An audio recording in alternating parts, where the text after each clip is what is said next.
আসসালামু আলাইকুম। আপনারা যারা সুন্দরবন সরাসরি দেখেন নাই তাদের জন্য এই ভিডিওটি আমি করছিলাম প্রায় দীর্ঘ 6 বছর আগে।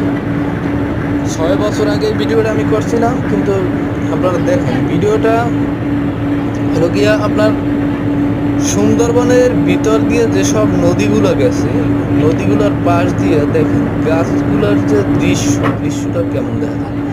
এর কিন্তু মাঝে মাঝে কিছুটা আছে, বানর, বাঘ বাঘ দেখা যায় না, তেমন বাঘ দেখা যায় না, কিন্তু হরিণ দেখা যায়। হরিণ বানর এগুলো অ্যাভেলেবেল দেখা যায়। আপনারা কেউ যদি যান এইভাবে সুন্দরবনের একেবারে গহীনে, এটা কিন্তু সুন্দরবনের একবারে গহীনের, এখানে আপনারা অনেক কিছু দেখতে পাবেন। এমন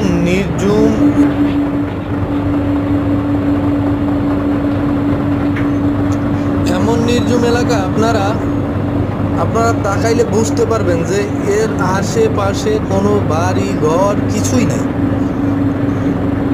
প্রায় 2-3 কিলোমিটারের আশেপাশে কিছুই নাই। এটা হলো গিয়ে আপনারা জাহাজ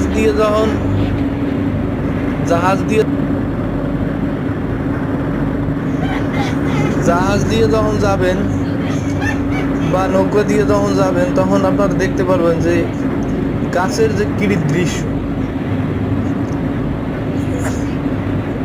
এমন একটা অবস্থা যে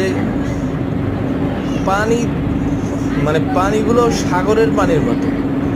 কিন্তু ওই সময় আমার মোবাইলের গতিতে তেমন একটা ভালো আসলে না, ফোনের ক্যামেরা অতটা তেমন একটা ভালো আসলে না, যার কারণে আমি ভিডিওটা ভালোভাবে করতে পারিনি। এটা হলো গিয়া আপনার একেবারে সুন্দরবনের আপনার মোংলাপুর থেকে রওনা দেওয়ার পর, মোংলার পর চালনার পর আপনার ওই সুন্দরবনের সেই বড় নদী পার হইয়া তারপর যে ভিতরের যে ছোট নদীগুলা, সামনে একটা বাঘ দৌড়াইতেছে, মোংলা থেকে চালনার পরে আপনার সাতক্ষীরার দিক যে যাওয়ার যে খাড়িগুলা, যে নদীগুলা, এই নদীগুলা দিয়ে যাবার সময় এরকমের দৃশ্যগুলো চোখে দেখতে পাওয়া যায়।